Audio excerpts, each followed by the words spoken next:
Hi అండి, అందరూ ఎలా ఉన్నారు? ఈరోజైతే నేను ఫిష్ పులుసు పెడుతున్నాను. ముందుగా అయితే మనము ఒక గిన్నె పెట్టుకొని, పెద్ద గిన్నె, ఇలాంటి వెడల్పు గిన్నె అయితేనే బాగుంటుందండి ఫిష్ కర్రీకి. ఎందుకంటే ముక్కలు చెదరకుండా ఉంటాయి చక్కగా.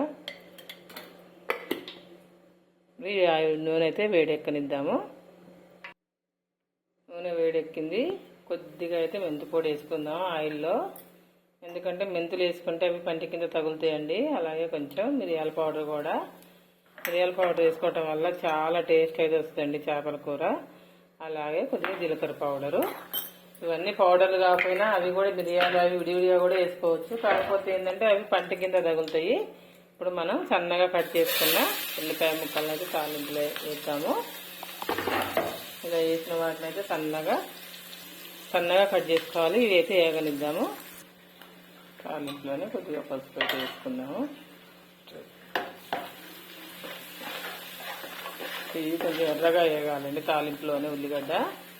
అప్పుడే కూరకు మంచి రుచి అయితే వస్తుంది. గ్రేవీ కూడా చిక్కగా అవుతుంది. ఇంకా కొద్దిగా అయితే వేగాలండి ఉల్లిగడ్డలు ఎర్రగా. అల్లం వెల్లుల్లి పేస్ట్ వేసుకున్నాం. ఇది కూడా నూనెలోనే వేగనివ్వాలి పచ్చివాసన పోయేంత వరకు.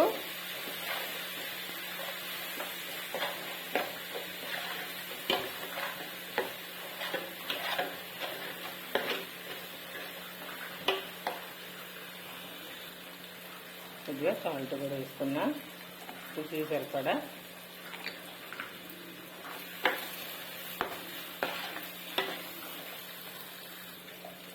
ఇదైతే కేజీ చేపల కొలతలండి.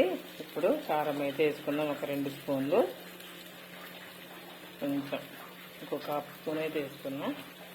ఓకే, ఇప్పుడు కారం ఇలా వేసాక ఇది కూడా కొద్దిగా నూనెలో కొద్దిసేపు జస్ట్ ఒక 2 మినిట్స్ వేగితే సరిపోతుంది. ఇప్పుడు కావాల్సిన మసాలా అంతా అయితే దీంట్లో పడ్డది. పులుసు వేసుకుంటాము. మనం చింతపండు రకాన్ని అయితే పోస్తున్నాం.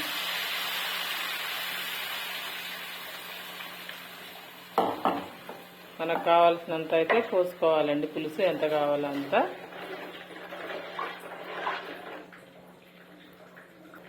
ఇప్పుడు మనకు కావాల్సిన వాటర్ అయితే యాడ్ చేసుకున్నాము. ఇందాక తాలింపులో కొద్దిగా అల్లం వేసాంగా. ఇప్పుడు కొంచెం ఇలా పైకి వెళ్ళి వేసుకోవాలి. చాలా బాగుంటుందండి ఇలా వేయటం వల్ల. ఇది ఇలా ఇప్పుడు కొద్దిగా దీన్ని మరగనిద్దాము. మరిగేటప్పుడు మనం శుభ్రం చేసి పెట్టుకున్న చేప ముక్కలను అయితే అలా వేసేద్దాము. ఇప్పుడు మూత పెడదాం. చేపల కూర ఏందో అండి, జీలకర్ర పొడి మెంతి పొడి వేసినామంటే ఆటోమేటిక్గా ఫిష్ వాసన అయితే వచ్చేస్తుంది. ఇప్పుడు పులుసు మసులుతుంది కదా. ఇప్పుడైతే మనం శుభ్రంగా కడిగి పెట్టుకున్న ముక్కలను అయితే వేసేద్దాం. ఇలా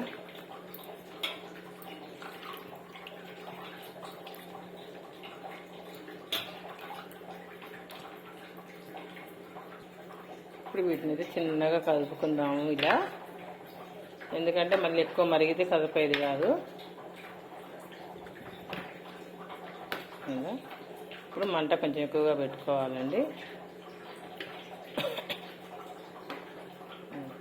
ఇప్పుడు మూత పెట్టుకొని చక్కగా అయితే ఉడకనిద్దాము. పులుసు అయితే చాలా దగ్గర పడుతుందండి. ఇప్పుడు మనం ధనియాల పౌడర్ అయితే వేసుకుందాము. ఇలా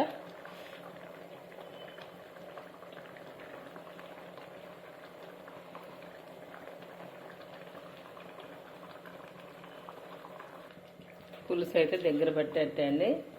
ఇంకొక 2 మినిట్స్ మనం పక్క స్టవ్ మీదకి అయితే మార్చుకుందాము. ఈ లోపల నేనైతే మీకు ఈ ఫిష్లో జెల్ వచ్చిందండి, అది ఎలా ఫ్రై చేసుకోవాలో మీకు చూపిస్తాను. అయితే ఒక కళాయి పెట్టుకుందాం. అదేనా మనం పులుసులో కూడా వేసుకోవచ్చు కానండి. అంత పులుసులో చిందరవందరయ్యి అంత అది పులుసు మొత్తము అదే గుడ్లుగా ఉంటుంది, తినబుద్ధి కాదు. ఈ జన ఇలా ఫ్రై చేసుకొని తిన్నా కూడా చాలా బాగుంటుందండి. అయితే ఆ జన నేను ముందుగానే కొద్దిగా వాటర్ వేసి ఉడకబెట్టానండి. ఇలా ఉడకబెట్టిన తర్వాత ఇప్పుడు ఇది కొంచెం నూనె ఆయిల్ వేడెక్కాలి. ఆయిల్ అయితే వేడెక్కింది. ముందుగా మనం ఉడకబెట్టుకున్న జనని అయితే ఇలా ఆయిల్ వేసుకుందాము. డైరెక్ట్గా వేస్తే ఇది వేగదండి, కొంచెం గుడ్లు పచ్చిగా ఉంటాయి.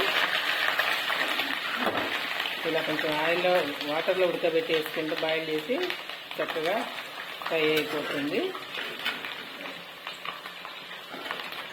చాలా ఇష్టం అండి నాకైతే ఈ జన, ఎంత బాగుంటుందో.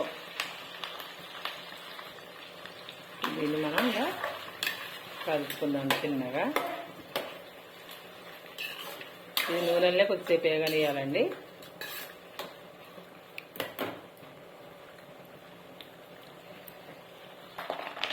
నూనెలో అయితే మంచిగా తిరుపతి అయితే వేగుతుంది. ఇప్పుడు స్టవ్ అయితే తగ్గించుకుందాం కొద్దిగా. ఇప్పుడు కొద్దిగా పసుపు వేసుకుందాము. ఇలా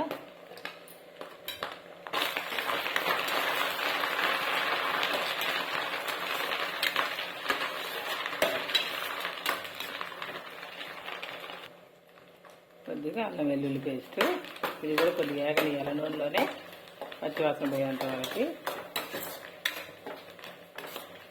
ఎంత బాగుంటుందో అండి, అసలు సూపర్ ఉంటుంది ఇది జన. ఇది బంగారు తీగలో రవ్వలో మాత్రమే ఉంటుందండి ఈ జన ఎక్కువగా.